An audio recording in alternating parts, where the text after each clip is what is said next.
நம் ஆண்டவர் இயேசு கிறிஸ்துவின் நாமத்தினால் மகிழ்ச்சியும் சமாதானமும் நம் அனைவரோடும் இருப்பதாக. லூக்கா 22:39-46 முடிய.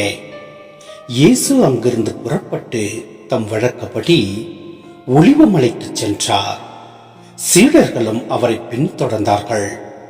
அந்த இடத்தை அடைந்ததும் அவர் அவர்களிடம், சோதனைக்கு உட்படாதிருக்க இறைவனிடம் வேண்டுங்கள் என்றார்.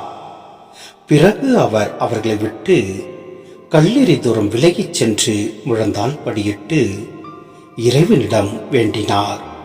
தந்தையே, உமக்கு விருப்பமானால் இத்துன்பக் கிண்ணத்தை என்னிடம் இருந்து அகற்றும்.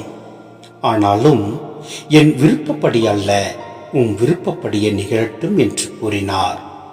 அப்போது விண்ணகத்திலிருந்து ஒரு தூதர் அவருக்கு தோன்றி அவரை வலுப்படுத்தினார்.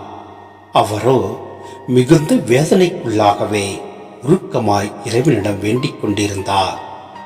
அவரது வியர்வை பெறும் இரத்த துளிகளைப் போல தரையில் விழுந்தது. அவர் இறைவேண்டலை முடித்துவிட்டு எழுந்து சீடர்களிடம் வந்தபோது அவர்கள் துயரத்தால் சோர்வுற்று தூங்கிக் கொண்டிருப்பதைக் கண்டார். அவர்களிடம், என்ன, உறங்கிக் கொண்டாயிருக்கிறீர்கள்? சோதனைக்கு உட்படாதிருக்க விழித்திருந்த இறைவனிடம் வேண்டுங்கள் என்றார். சிந்தனை: தந்தையின் உடனிருப்பு எவ்வளவு நெருக்கமாக இருந்ததோ அதே போன்று உலக மக்கள் அனைவரின் பாவ சுமையும் அவரை அழுத்தியது. புனிதர்கள், இறையடியார்கள் முதலியோ அனுபவித்த துன்பங்களை கண்டோ கேட்டோ அறிந்தவர்களுக்கு இயேசு அனுபவித்த வேதனையை ஒரு சிறிதாவது மனதிற்கு கொண்டு வர முடியும். ஆம், நாம் சோதனைக்கு உட்படாதிருக்க இறைவனிடம் வேண்டும்படியாக கூறியிருப்பதை நாம் பார்க்கின்றோம்.